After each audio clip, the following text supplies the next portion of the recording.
waiting for the next final minutes before you see the volume is on.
I will call the meeting to order.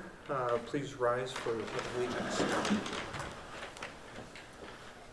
Pledge Allegiance to the flag of the United States of America and to the republic for which it stands, one nation, under God, indivisible, with liberty and justice for all. We will go ahead with roll call. Ms. Engel, would you- Dan Schmidt, here. Terry Engel, here. Travis Ralph, absent. Joanne Maloney, here. Rich Mueller, Here. Lauren Shanerock, Here. Rick Schultz is absent. And we have an agenda in front of us. Any additions or amendments to that? No? Okay. Take a motion to approve the agenda then. I'll make a motion to approve. Second. Motion made by Mr. Mueller, seconded by Mr. Shanerock to approve the agenda as presented. All in favor? Aye. Opposed? Motion carries. No public comments this evening. With that, we'll roll into the superintendent's report. Mr. Myhock. Thank you, and welcome everyone. Really on this agenda, I just have a couple updates or logistical things to pass along to you in no particular order here, but you may have noticed on the public comment section, we did make some language changes based on the MSBA webinar that was attended. The public comment used to read residents may request permission, and the addition of the parent guardian of students and the taxpayer of the district was just a little bit broader.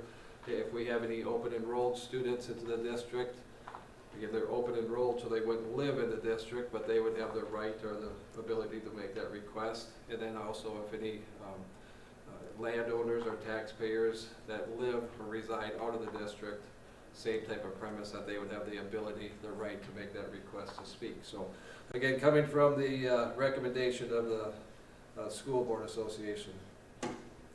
Second, just an update here that unless there's any new information that Mr. Stork can provide, there's a possibility of a cooperative agreement. Official request has not been made, to my understanding. Correct. Okay, but we started the communication with the district that we may enter this into, and just waiting kind of in that summer phase of communication, tag back and forth, so just be aware that that possibility does exist. I did include in my July 16th update, the newsletter, that to take a look at our district goals, that the school board goals, and also the superintendent goals, that typically after we get started here, taking a look at what we've done in the past, a lot of that is the goals that were set last year were pertaining to the COVID pandemic and the educational delivery and process and so on, and it also tied back with our latest construction. So it's my understanding that typically we would have a regular school board meeting, have a closed session after that regular meeting is concluded, work through and develop the different goals for the district, and then bring them back and act upon it at the later date. So in that July 16th update, I did include a document of potential goals, just a Google search, and looking at language and ideas and concepts coming from other districts. If you have a chance to take a look at that, and kind of just put that on your radar, that we'll be looking at establishing those goals for you as a board and the goals that I would submit as a superintendent.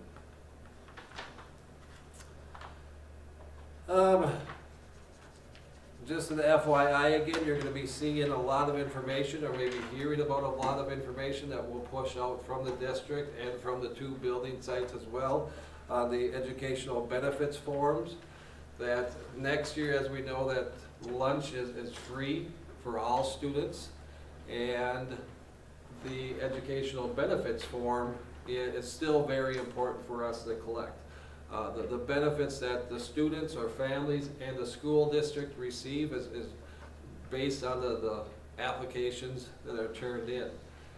There's a long list, and that was included in your information as well, of the different benefits that we can receive as a district, that families can receive, and that students can receive by filling out that form. So we're going to have a strong push to get that into the hands of the parents and students and parents, and make it a strong request to get that information, that form, returned to us.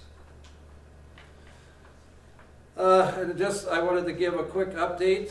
You've read about it, but a little bit has happened since the last, today, some things are happening. Just a quick update on the gym, that if you want to stop by afterwards and take a look at the curtain being removed, the plaster above on the I-beam is removed. The I-beam is red. It was never painted when the construction or that wall was put into place. So there's some painting that's going to be happening here. There's tarps and paint sitting in the gym right now. So those things are kind of taking place, and looking at some of the removal of the wall, the curtain, looking at the possibility of freshening up the paint that's on the wall, lightening things up in there. I think you'll see a pretty substantial difference just having that big block of curtain gone, and again that opening on the ceiling, how that opens it up real nice, and potentially with a new coat of paint and with the bleachers that are coming in, it will have a whole new look to it. And then on that same line, in that same area, Carla and I today met with Ford Metro and just talked a little bit more about the storefront, or we came up with the official title, the gym entrance. I thought it was lobby entrance. Lobby entrance. The gym lobby entrance. We can go gym lobby. And again, just getting some more information and kind of setting up that conversation with that organization or that company and what they would do, and what they can do. You know, as far as dates, looking at different dates, looking at the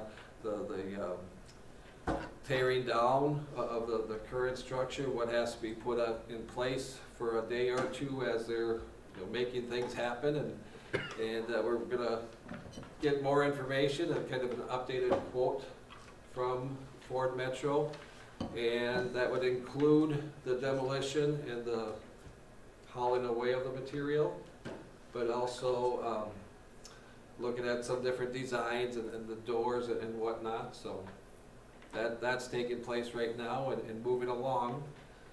It's very, there's a possibility that could happen yet this fall, but when we first started the conversation, spring break is the term that he used, that would be probably the timeline that we're looking at. So, and this is probably news to Dan here as well too, so having conversations about the gym entry or the competition where the spectators and teams and whatnot will enter, we'll have to solidify all of that and make sure that we're having a safe entry and taking care of our spectators and teams. I'm going to put Mr. Jurens on the spot real quick too, that we've had a couple different updates on the canopy project at the Allendale site. There was some footings poured late last week, or midweek maybe? Late last week. Okay, any movement today? Yeah, I showed up this morning and the, on top of the footings, the concrete pillars were poured, the sand was all leveled off, and then they were there today setting the steel beams and welding those into place. Okay, good. Some inspection, I think, of the beams maybe delayed it a day or two, but Colin from Knutson seems pretty confident and had put out the new timeline, which I included in the last update. So, you know, again, weather permitting and everything else that factors into it, they're still feeling comfortable that that will be completed as promised or on schedule. Yeah. Yeah, they've made a lot of progress in the last week. Good, good. So are these the original beams, or did they put in brand new beams? No, brand new, I'm sorry, original beams. Okay. There was some concerns about the stability and whatnot, and that's kind of what backed it up a little bit with the footings and so on and so forth, but they are going to reuse the beams that were in place. Good. And that would be it for my report. Any questions on that, or any additional questions? Good, thank you. Any other board member comments before we move on? Okay. Next regular meeting is scheduled for Monday, August 16th, here at the Secondary School Media Center at 6:30. Moving into the consent agenda, Mr. Meinhock. Really, it's just the items that are listed that were part of your packet. It's detailed with the board bill summary, the board bills, all the different components that go along with that, the donations. There's the number of different donations that were highlighted and outlined. There is the Minnesota School Board Association membership renewal that's part of the consent agenda. There are contract renewals, one for our CODA, our Certified Occupational Therapist, one for our administrative assistant to the superintendent, and a new 6th grade hire. Again, we're all part of that consent agenda. And then the information on the statewide enrollment options was included as well. So the information was provided, and we'll move forward then with the consent agenda on those items as presented. I'll move to approve the consent agenda items as presented. I'll second.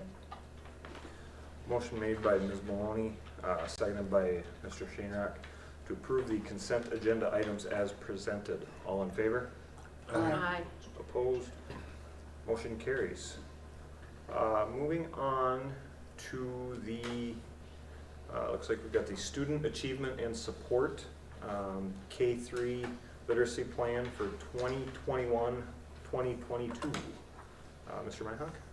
Yeah, the literacy plan again is a a requirement to go through. Mr. Jurens, our elementary principal, will present and share some of the, or outline some of the key components and key parts of that literacy plan. So with my quick introduction, Mr. Jurens.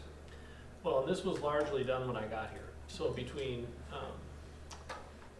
Mr. Anderson and Pat, they had worked together. This is, again, as Mr. Myhock mentioned, a document that we need to update and submit to MDE annually. And so basically it highlights what our literacy plan is, that we're going to provide 90 minutes of core instruction to all learners. And then we have a variety of assessments that we use to find those learners that might be struggling, and then it talks about the different tier 2 and tier 3 instruction that we provide for those learners as well. So that's a very broad overview. It's kind of a similar document that minor tweaks and changes are made to each year, but it's similar to what we've seen in the past. Very good. Thank you, Mr. Jurens.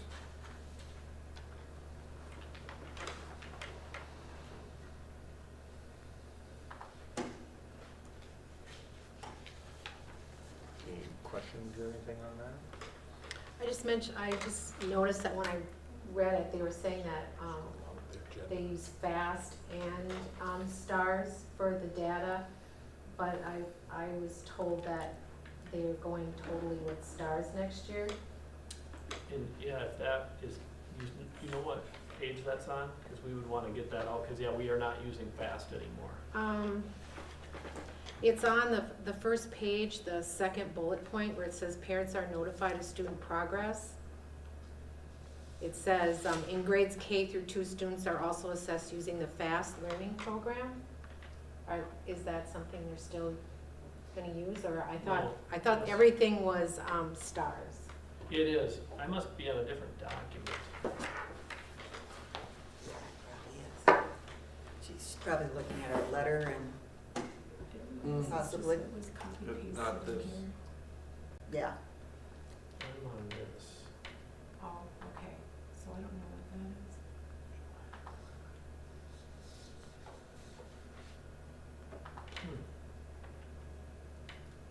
Oh, no, we can look at it later. Cause then this brings up this. Yeah. Okay, so I don't know what that is. So that might have been, haven't had old verbiage in it, but this is what was submitted to Okay, MDE. sorry.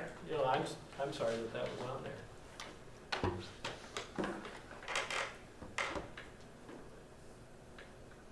Let's clarify then. Yeah, on the document submitted to MDE, FAST is no longer on there. Okay. Yeah.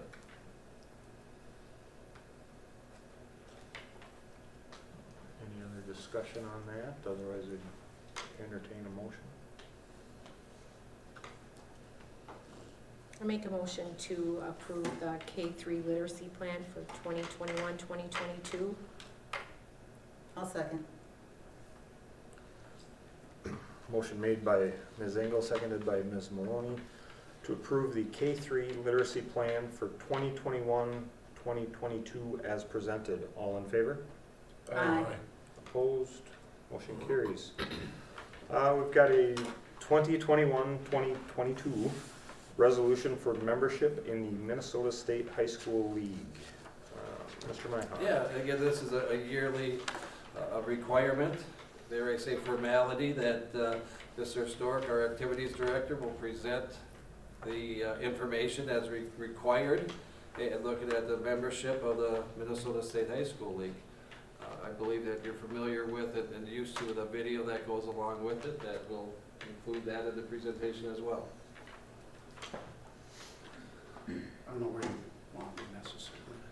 And Mr. Myhock, I did get some trouble with the link, so I just emailed the link to you. Okay. I think you're hooked to that. Thank you. You're familiar with the resolution. One thing a little bit different this year is I want to select, or we need to select a community school advisory committee. On that committee would be a parent, a student, a school board member, and myself. So I thought I would throw that out there to you guys, who would like to be a part of the advisory committee. I don't know if it'd be somebody that was on the activities committee already. That's kind of up to you, I guess. I didn't want to What does that nominated. committee do? Yeah, what they Sorry. do. What is that committee charged with? You know, to be honest, we've never met. It's, it's, Sounds like a good committee to be on. yeah, it's a great committee, and it's not a lot of work. It's, you know, I think it's something that we should at least meet annually to discuss the, kind of the state of the union of activities. And, you know, just have some open dialogue on areas that we can improve, areas that we need change, areas that we can continue to grow. You know, and like I said, that's something that we have not done in the past, but I think it would be good to do. So, if anybody is interested in that, you can certainly shoot me an email. I don't know how we want to I'll do it. go about that, nominations or. If nobody, I mean, I would do it. There's no real You pay me? format. No, I'm sorry. Oh, come on, man. I think to make it Don't do official, she anything. needs to be appointed, doesn't she, to a committee, Dan? I would Whether by assume. you or Rick, Yeah, probably. but And that, it's you great to know, have a volunteer. Yeah. Well, you guys can get somebody else that. no. Let's take it out of your huge budget, Dan. Yeah, exactly. We should talk about that. Moving on. Yeah, moving on. They don't put me on any of the financial committees. Well, maybe this will lead to that.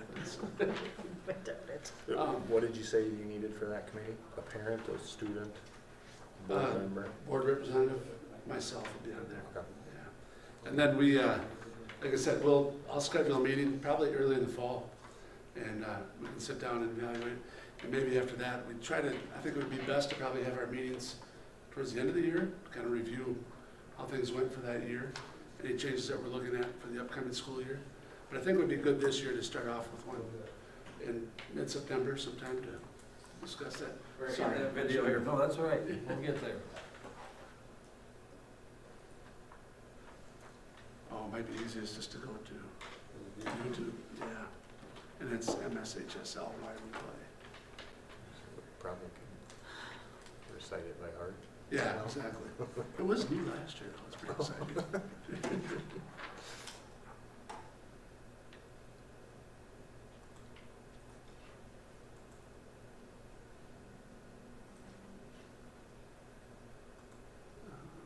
See it up there?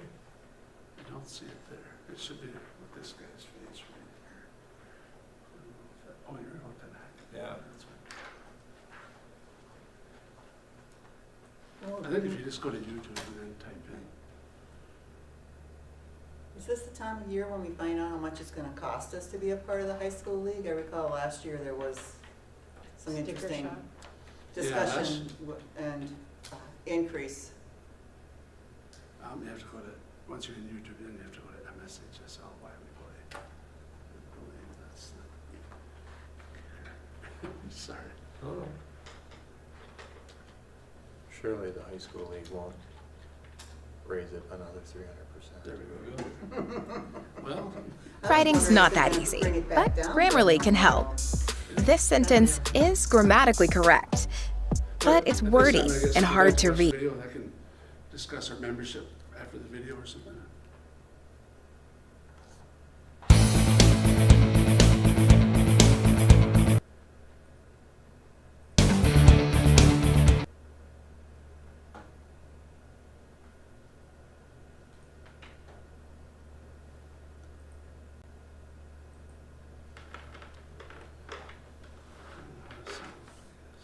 that's my eyesight. Is that the volume? No, it's right below it. Goes, It looks like a microphone. go down right by the time there. Oh, here we Keep, go. yep. Oh, it's gonna kill us. I think the culture of sport is broken. Success is defined Yeah, I suppose by more points on the scoreboard at the end of We should, though. Let's see if Andy can hear us. Yeah, I'm sorry, I should have had that ahead of time. I thought it was off the laptop.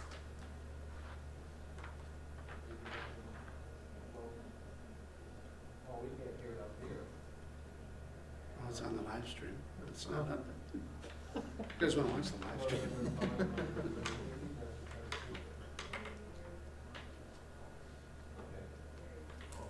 But the volume was turned down on the TV. Does he have the volume up on the TV or something?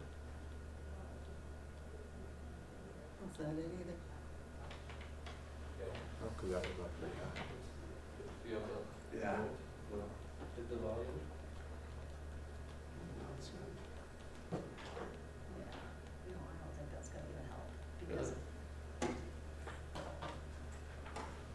we weren't planning for No, I wasn't It's planning. the same one as last year, right? It is, it is. But it's required to show it. the day than the other It'd be team. easier if I sent the picture, you know, if you just pulled it That's where the value. On the laptop right up on now. your laptop now.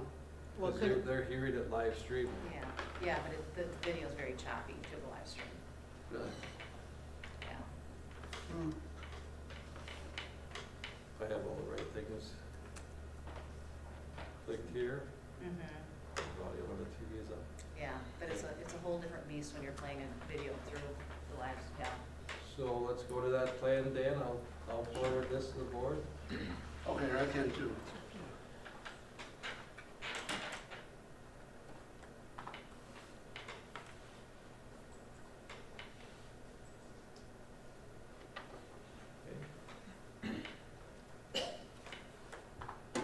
I'm gonna play this live here on the live stream. lies, and whose name is in the paper the next day, and who had the most points, and who had the most rebounds, and who won the game, I did already. and who gets to the championship.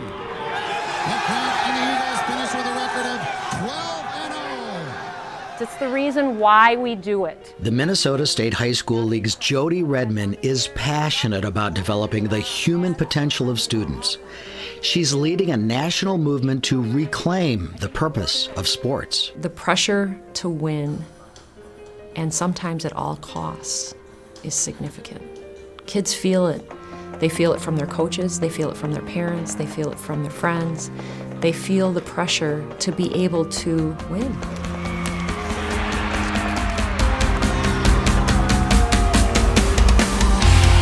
When we think of how our culture values high school sports today, certain words come to mind, and that of former coach and NFL star Joe Ehrmann.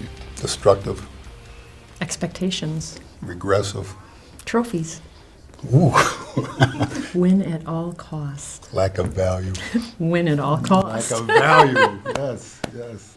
Missed opportunities, Zero fun, sir. zero fun, misguided, Unfortunate.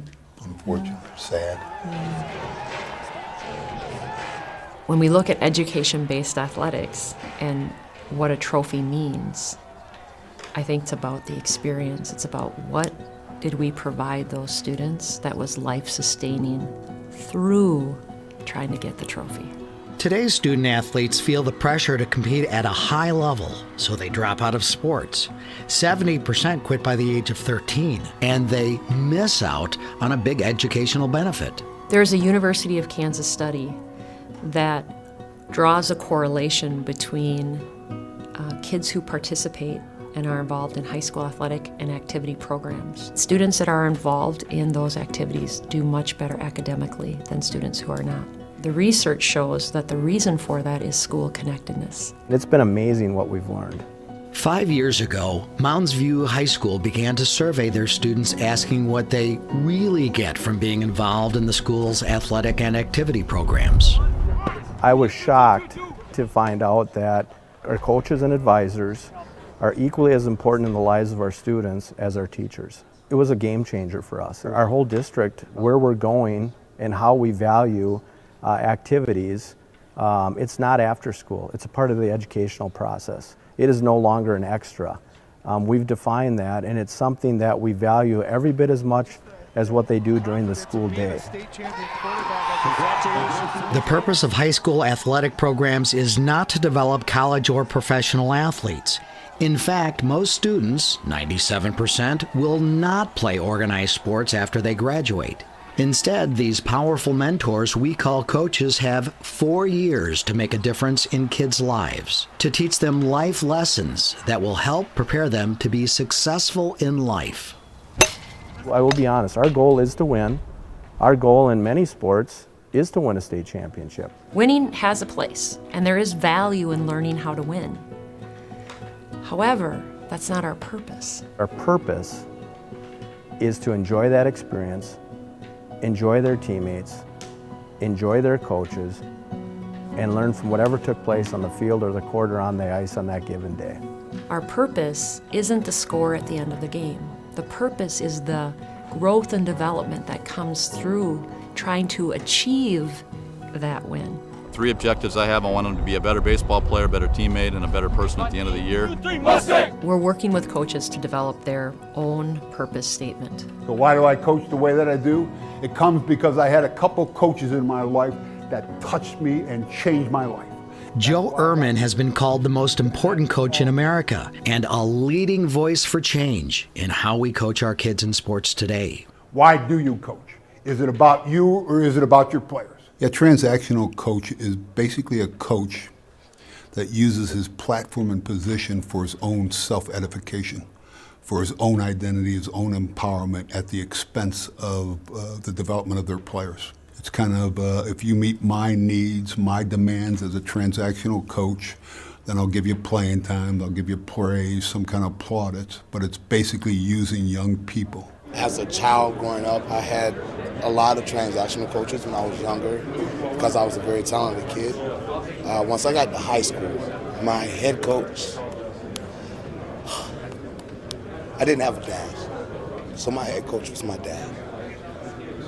It's tough. And he showed me I'm more than just an athlete. Transformational coaches basically understand the power, platform, position they have in the lives of young people, and they're going to use that to change the arc of every young person's life, to help them develop morally, ethically, socially, and emotionally. Transformational coaches mentor young people, and to mentor you have to build a relationship with people.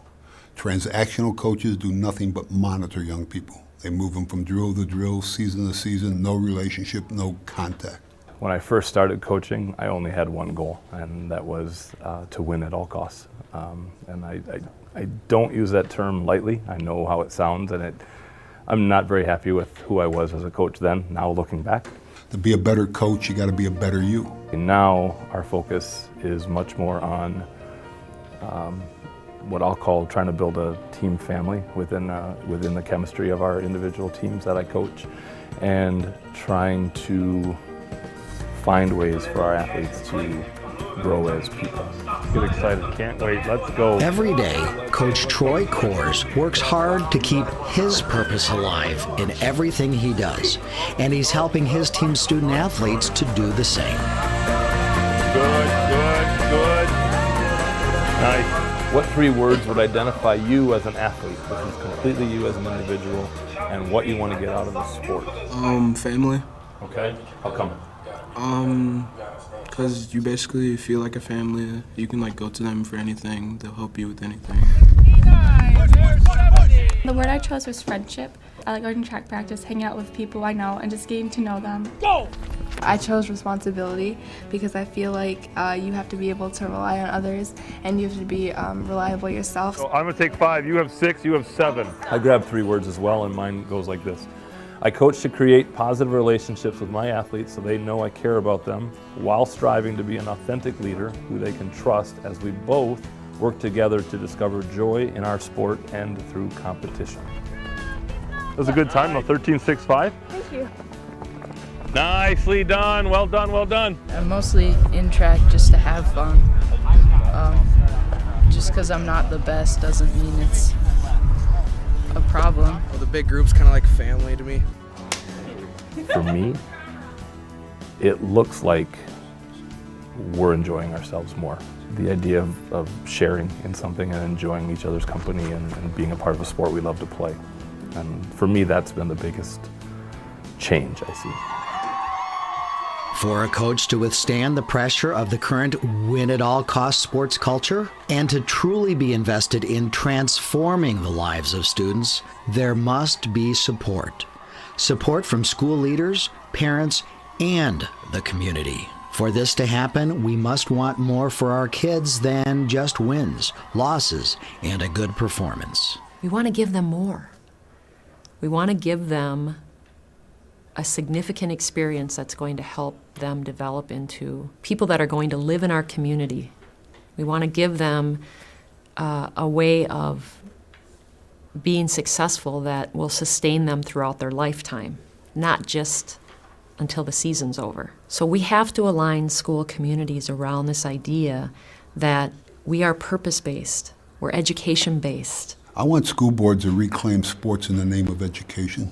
I think school boards need to make sure that we move away from this win at all costs. We need to start building a system where coaches are held accountable for the transformative impact they have in the lives of their students. It really boils down to, what do we want to give our children? Beyond the trophy, beyond just the win and the loss, beyond the trophy case. Hopeful. Filled with potential. Men and women of great character. Yeah. Confusion and mistake-making rocks. And every child feels loved and belongs. Connected. Greater relational capacity. Wow. You're rocking. What else you got in there?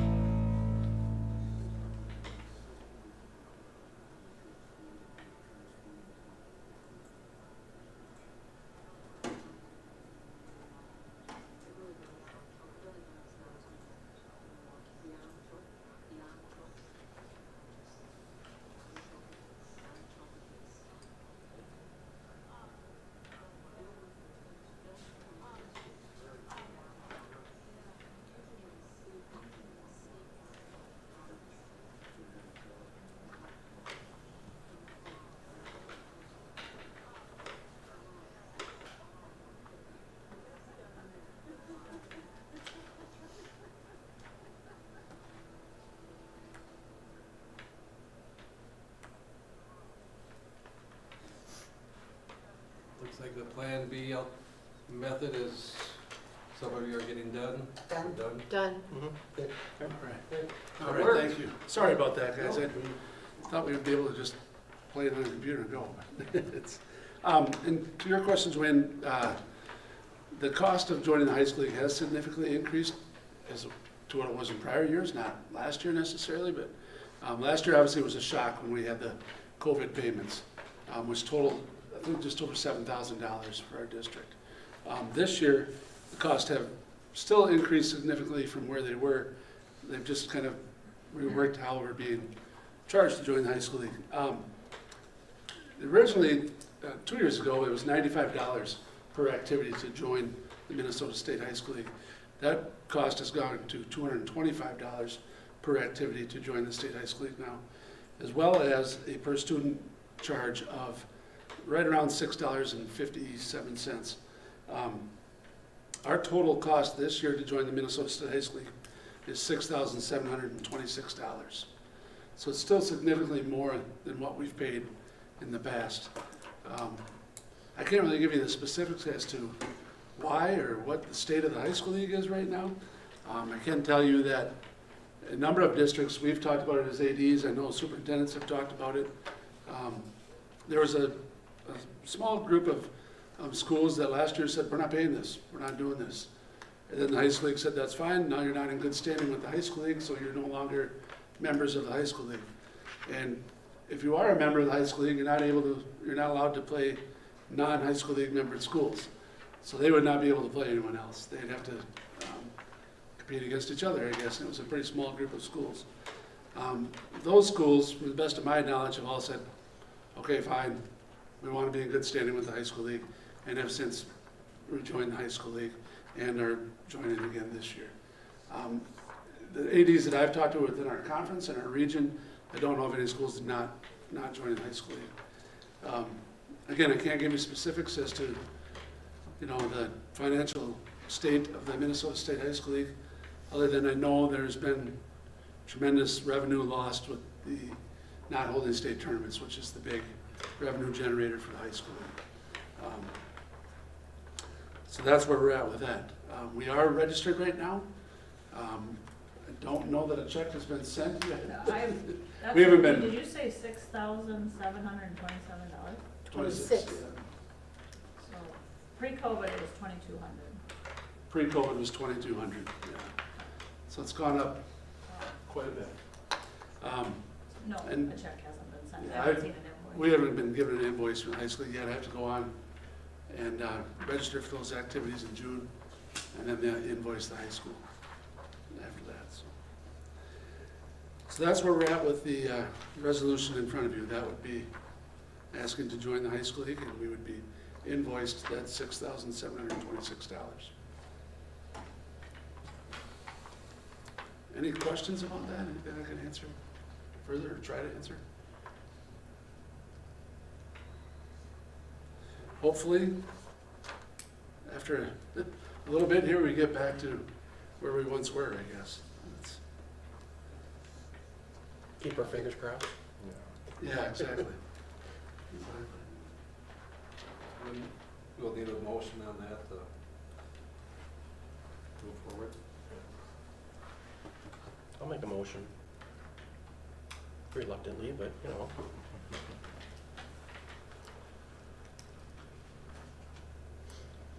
I'll second it. Motion made by Mr. Mueller, seconded by Mr.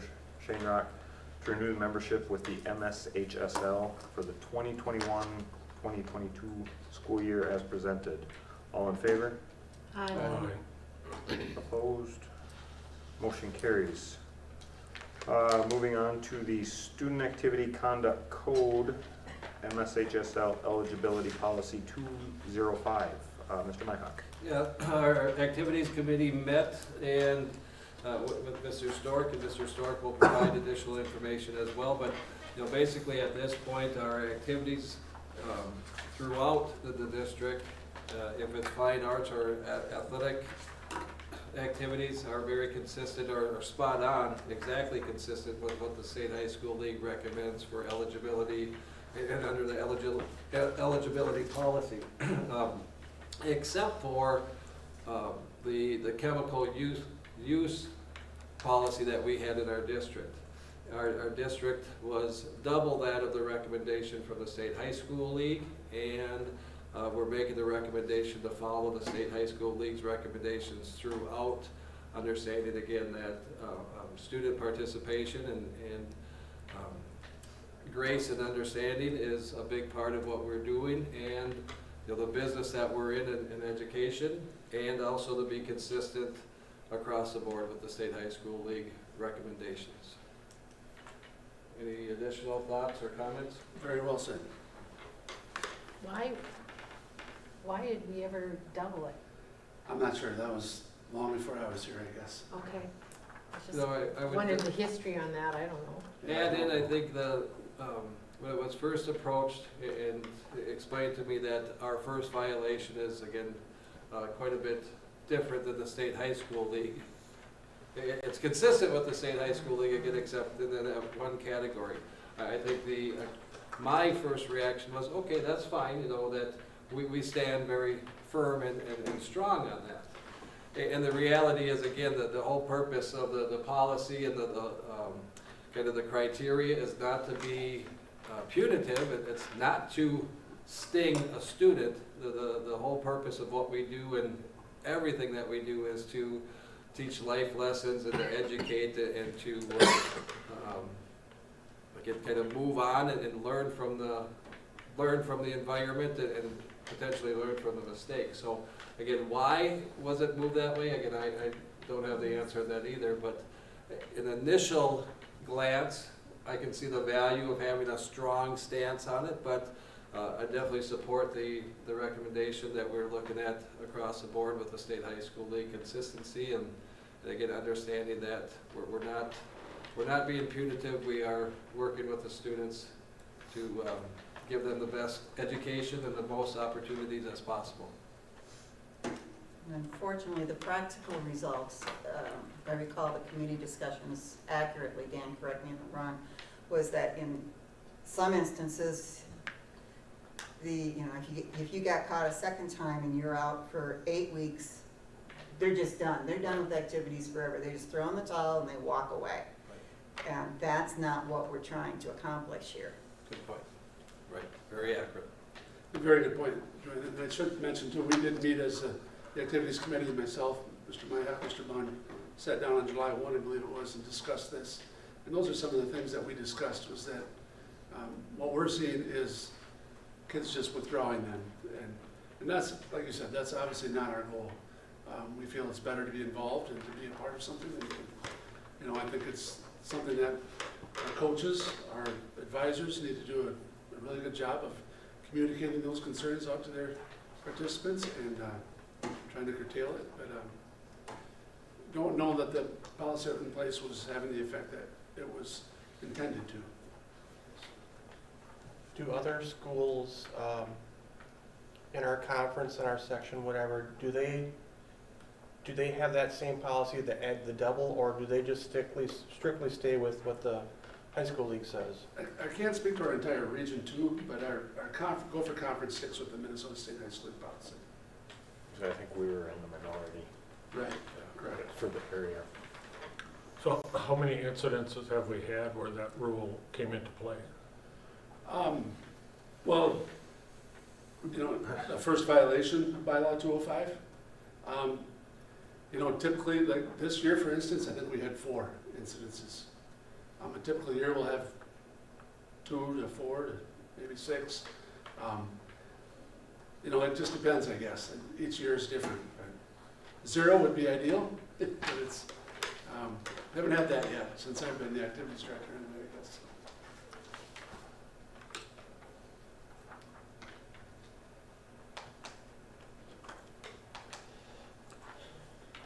Thank you, Mr. Stark. You bet.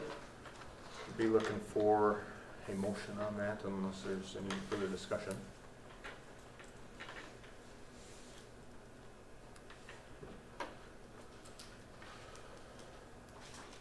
I make a motion that we accept the Student Activity Conduct Code for the Minnesota State High School League Eligibility Policy 205. I'll second. Motion made by Ms. Engel, seconded by Ms. Maloney to approve the following MSHSL Eligibility Policy 205 as presented. All in favor? Aye. Opposed? Motion carries.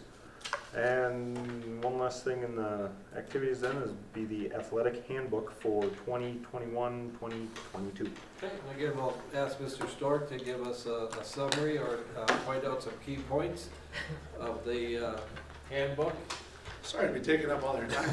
Just go ahead and hold by now. Well, but Dan, you know it. Yeah, no. Give up the microphone. Yeah. As you may know, our student handbook contained specifics in there regarding activities. And it was just kind of a couple small snippets of, hey, if you do this, this is what happens. We've never had a separate activities handbook. This is something I've been working on, stealing ideas from other schools, other teachers, other coaches, other ADs, and came up with this handbook. I think you all have been given a copy of this. Basically, what this handbook does is kind of lays out in more specific, it starts out with the affiliations, members of the Minnesota State High School League, our Gopher Conference affiliation, our list of our activity fees, refund policies. Some of the things that we've always had is kind of unwritten rules, but never could find in a policy, in a handbook. So for instance, a student that has a season-ending injury the second week of the season, we're going to refund them their entire athletic fee. They just missed out on the season, and why should they pay the athletic fee? And we've always had that, I guess. I couldn't find it in writing anywhere, but I remember way before I was the activities director and I was coaching, that was the policy. And that same student that maybe gets through the midpoint of the season, then has the season-ending injury, there is no refund of the athletic fee at that point because they got to participate in more than half of the season. Now that stuff would be in writing. It talks about our mission or philosophy of our activities department.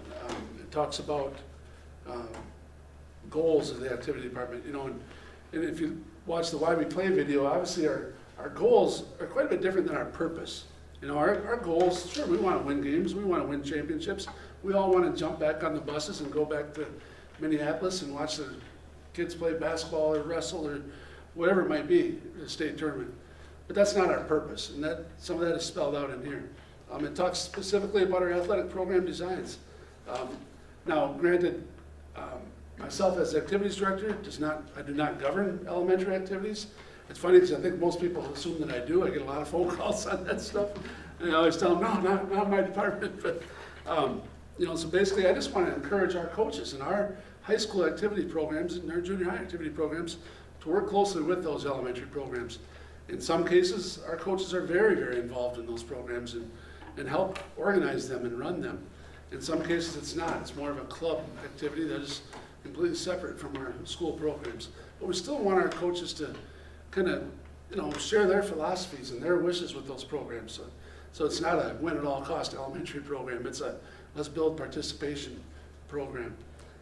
It spells out some things for our junior high, our 9th grade C squads, our varsity programs.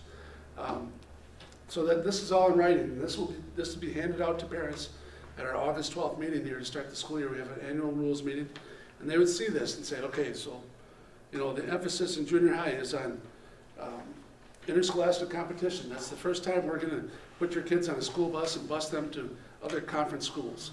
And we're going to put a focus on fair amount of participation. I won't say equal participation.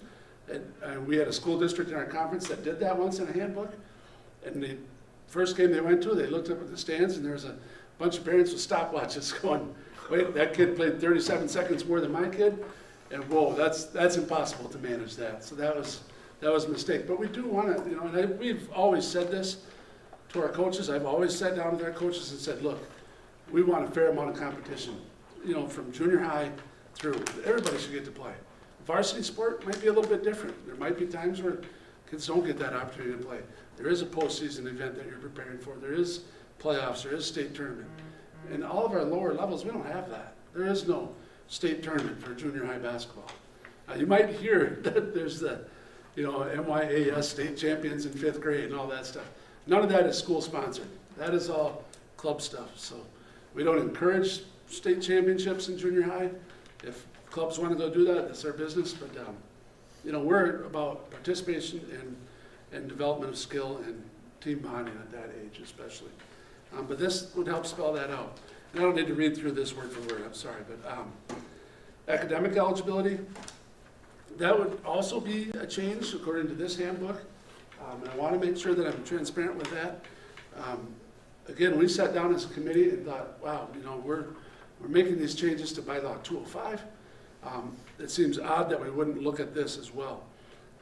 In the past, we've said that a student with a failing grade at the end of a grading period, so at the end of a quarter, would be ineligible for a period of 3 weeks. In this policy, it says that that student would be ineligible for a period of 2 weeks. We've thought that it would match up better with the high school league rules in place. In terms of academics with the high school league rules, all it says is you have to be making adequate progress towards graduation to be eligible. Now, what we do say though, after that 2 weeks, if they're still not passing, they would not be allowed to participate until they are passing. You can't participate in any competitions within that 2 weeks. And our coaches have been very good about, everything right now is electronic. I can get on and look at anybody's grades at any time during the school year. I have that ability. Our coaches have the ability to pull up their classes and look at their athletes. And they also will send out emails to our staff saying, hey, here's my roster. If any of the kids in there are struggling, not turning their work in, not showing up to class on time, please let me know. And I'll work with those kids to try and point them in the right direction and give them a little encouragement. And they've done a good job of that. And I hope that they'll continue to do that, and I think that this will encourage them to do that even more. Our daily attendance policy, we've always, all it said in the handbook was you had to be in school all day to be eligible to participate in activities that day, whether it was practice or a game. And then we had this unwritten rule from way back in 1994 when I started coaching here. Aging myself a little bit, you were in school then. Yeah. And we always had this unwritten rule, well, if you're there by 9 o'clock, then that means you were tardy, not absent. You were still there for part of the first hour. But if you're there after 9 o'clock, then you're absent. So you would not be eligible to participate. Now, there's obviously some exceptions to that rule. You've got a doctor's appointment, an orthodontist appointment, a funeral, things like that. And those exceptions are, we allow for that to be considered through the office with Mr. Bunn and myself. If Mr. Bunn's not available, if a parent calls up and they got stuck behind a train in Ellendale that derailed, because we all know that could happen in Ellendale. That has happened. It did. It did. We had a derailment, a plane crash, like, oh man. It was a bad year. It was a bad year. And it wasn't even cold. And, you know, obviously, we're gonna be understanding of that. Some of those things are out of your control. If you call in and say, well, they're getting a haircut, they won't be in until noon, that's probably not gonna fly. You know, we're gonna say, no, you need to get to school if you wanna participate that day. So now I did put in there, 9 o'clock, you have to be there by 9 o'clock, because, you know, we'd get a call and say, well, where does it say 9 o'clock? It's not in the policy, it just says all day. Well, this is just more specific, so.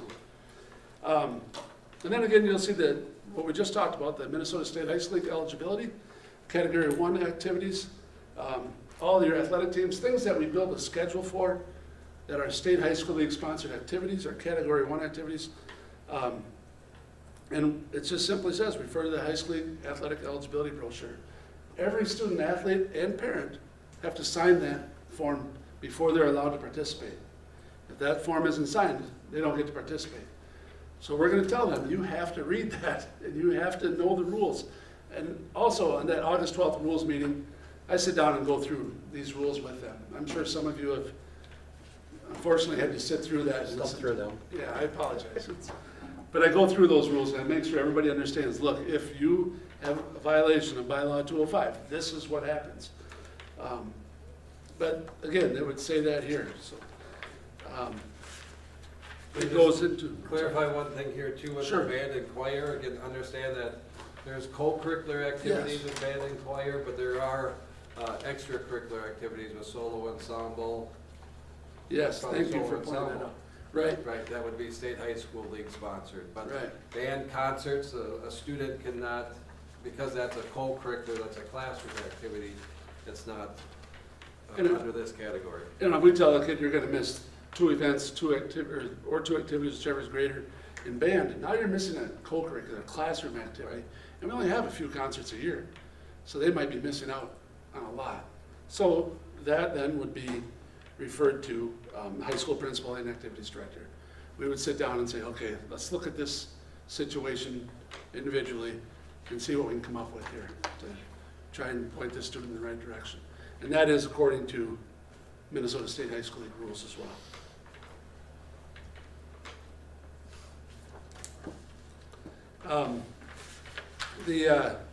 You know, things like transportation, squad advancement, lettering, the forms needed for participation, that stuff is listed in this next page.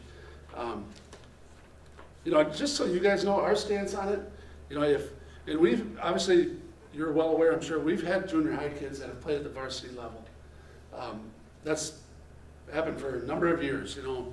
I won't go into names, but a lot of kids have done that well before I was the activities director. And I guess I've always been supportive of that, and I still am in talking to other schools. But one thing we want to make sure that we do, if you're a 7th or 8th grade student, and there's a coach that wants to move you up to a higher level of play, first of all, I want that coach to come to me and say, hey, this is what I'm considering doing. And then I sit down with that coach, and one of the first things I do is look at their numbers, look at their participation numbers in their activity, and look at how this might impact their program, and how it might impact that student. And that's before we talk to the parents or the student at all. The next thing I require coaches to do is to contact the parents and to say, look, you know, Rich, this is what we're considering doing. How do you feel about this? This is the level that we would like your son or daughter to play. What do you think of this? And if the parents aren't comfortable with it, it stops there. That's a done issue. If the parents are okay with it, then we talk to the student, involve the student in it. If the student's not okay with it, it's a done issue. And that has happened. There's been times where students have said, no way, I want to play with my friends. Totally understandable. And then the issue's over. There's been times where the students said, yeah, sounds good, let's do it, and we've done it.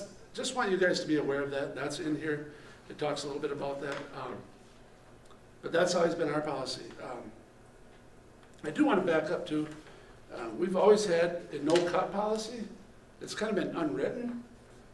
I know in years past, a number of years ago, I know there has been a couple of teams that had cut players.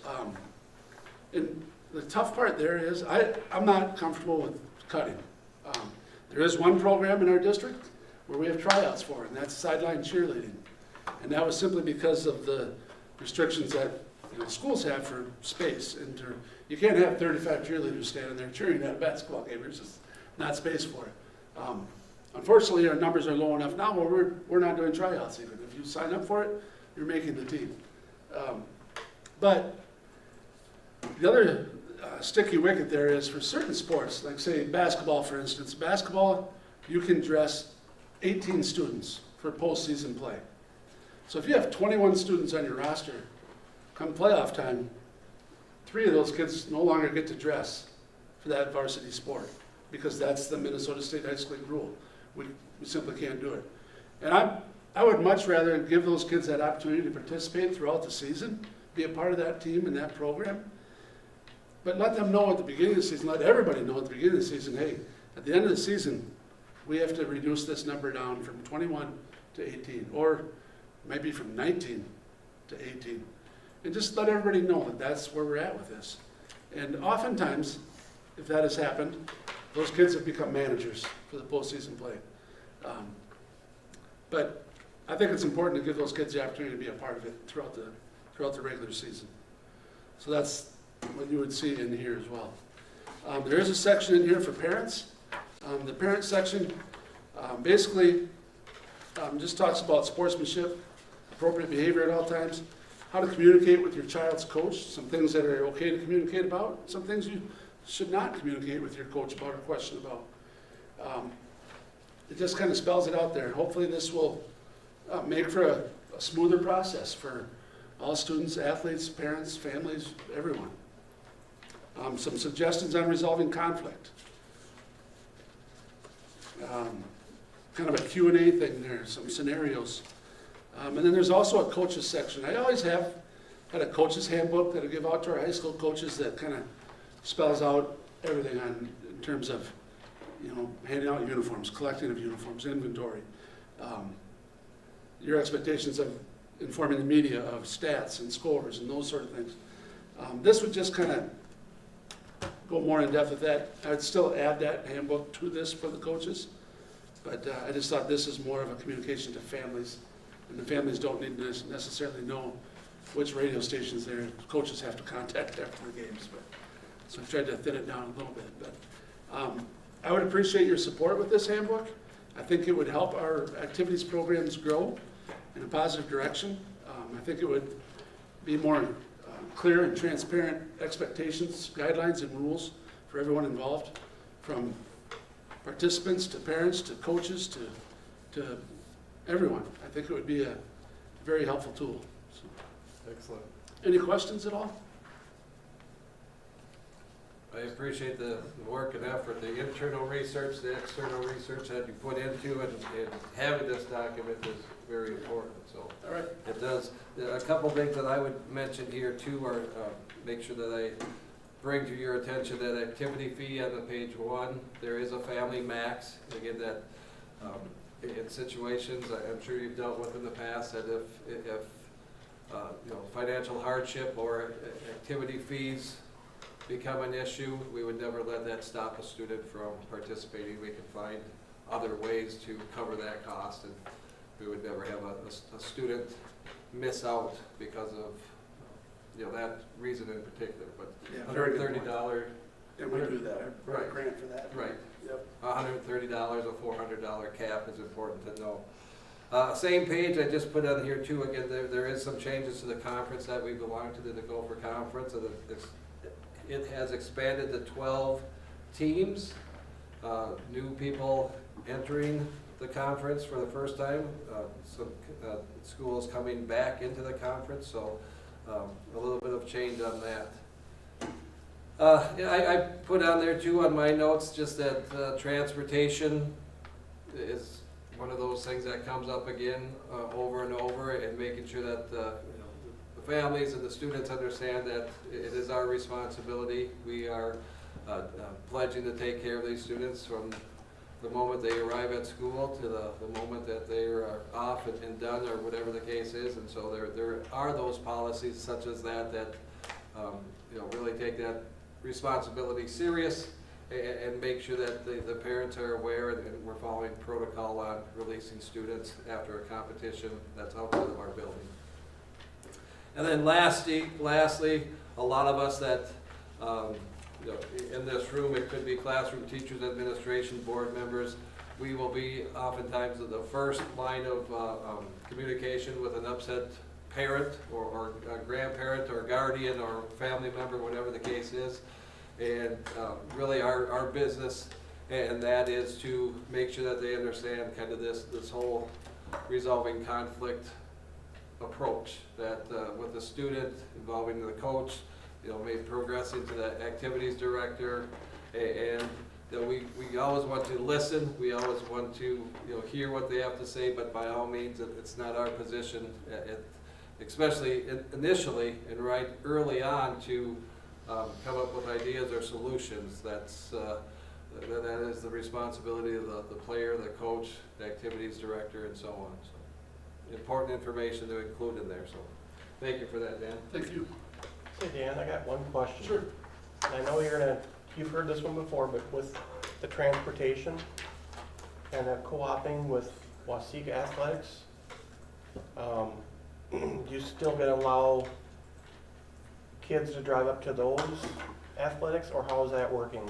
So I know you have asked about it. Yeah, we have done that in the past, and what we've had is a permission slip type of thing where each family fills that out, submits it, and says, yep, we give our children permission to go to Waseca for that. We have allowed that in the past.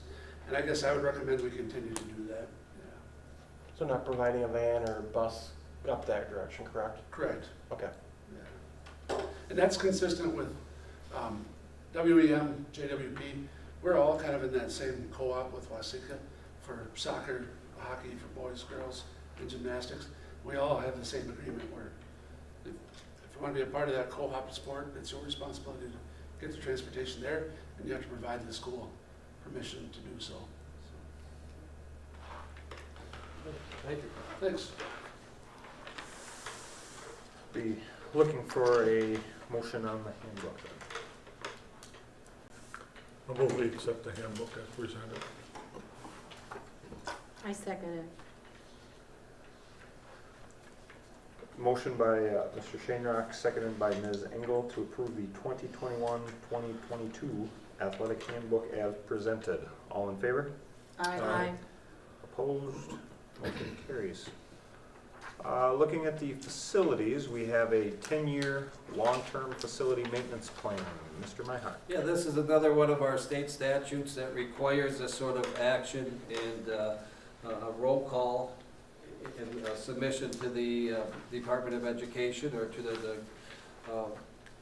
people, the powers that be. So this probably, again, the biggest things I would stress on this, and Carla can jump in and make clarifications as need be. This is a requirement that we do, we are required to do, and most importantly, it doesn't set everything in stone. That this is a commitment that we're making towards our facilities, towards the improvement. It sends the message to the state that we're very conscientious, that we have the conversations, that we have planning and buildings and grounds types of committees that work on this sort of thing. The numbers that are submitted, like I said, are not solid. They can make adjustments, and we can kind of shift some of that around as the board and the committees deem necessary. Carla, if I left anything out? Or? No, that was excellent. You know, the first one is just your resolution. Mr. Myhock signs the second one saying that we will spend it the way we're supposed to spend it. The revenue projection is just numbers gathered by the state for us. It's all formula based. It's enrollment times a formula times the age of buildings. They calculate everything. There's nothing unusual about it because we haven't done any projects outside of just the normal monies they calculate, you know? The 10-year expenditure plan, we work with IEA out of Mankato for all of our health and safety things, so they work on the numbers in the first section and just kind of keep things on target as far as radon testing, air quality, and whatnot. The bottom section is what we meet meet as a committee. We have a long-term facility maintenance committee. And, you know, look forward to getting back and being able to have those discussions more often when we have less discussions about COVID, right? So COVID took priority the last year plus, but we gotta get back to, you know, focusing on some other areas. So it's fun stuff because, you know, it's money that can't be used. I think you guys all understand that now, right, Terry? Yes, I do. You know, it's very specific how we use it, and it's gotta be reserved. Anything we don't use gets carried over. We're a little uncertain of where that canopy project's gonna finish. So, you know, that'll hopefully become a little clearer. We have auditors coming out next week, I guess, already. So we'll work with them over the next couple of months, and we know we have to dip more into our LTFM money to get that Ellendale project finished. We know we've already approved a number of things for this upcoming year, from a sign to a gym lobby entrance, right? Yep. That's what we're calling it. Official. To bleachers, to, you know, we got a lot of things in the works already for this coming year. Some that didn't get done last year, like we had hoped, and some that we need to plan for this year. So, anyway, I think it's a fun subject, but this, again, you guys, assuming you approve all of this, we just send this off to the state tomorrow, and then the levy proceeds as planned. They check a box that we did our paperwork.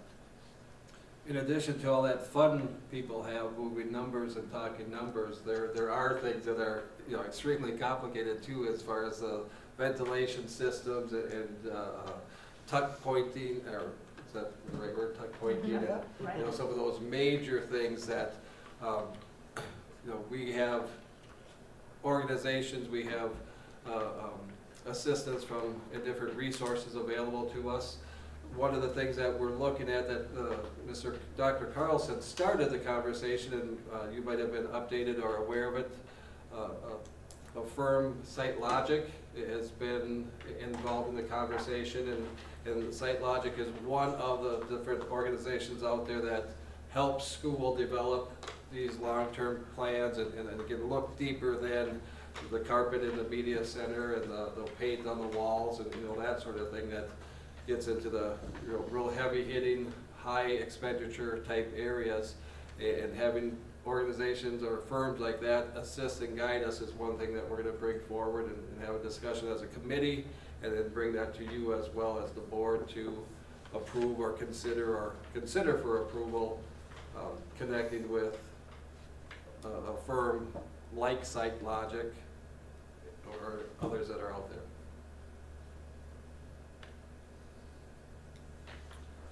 Thank you, Carla. Yeah, do you guys have any questions, or you kind of got this down now? And this is our resolution that's Yeah, needed. so the resolution as reads then would be resolved that the School Board of Independent School District 2168 approves the attached 10-year long-term facility maintenance program budget and authorizes the current amount to be included in the district's long-term facility maintenance projects application for long-term facility maintenance revenue.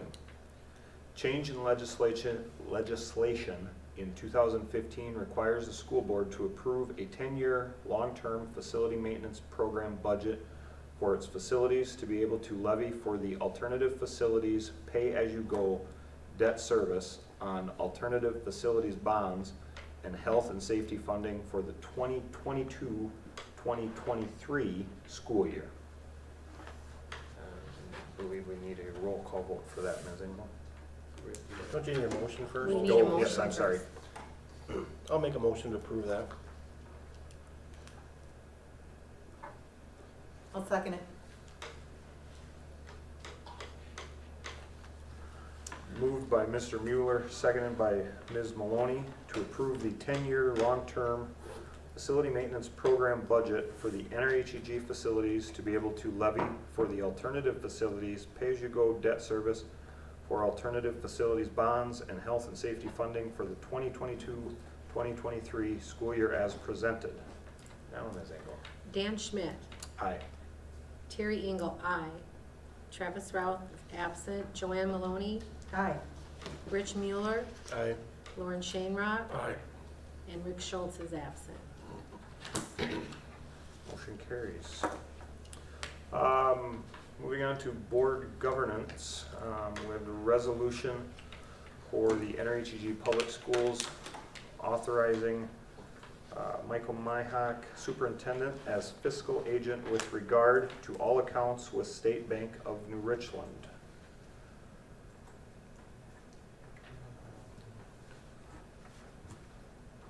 We'll be looking for a motion on that to allow Mr. Myhock to be our contact with him. So moved. Second.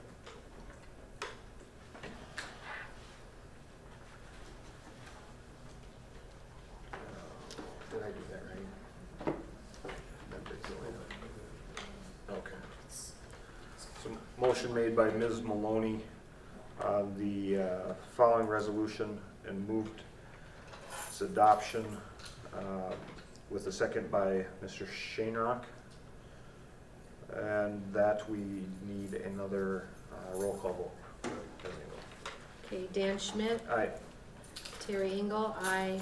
Travis Routh is absent. Joanne Maloney, Aye. Rich Mueller, Aye.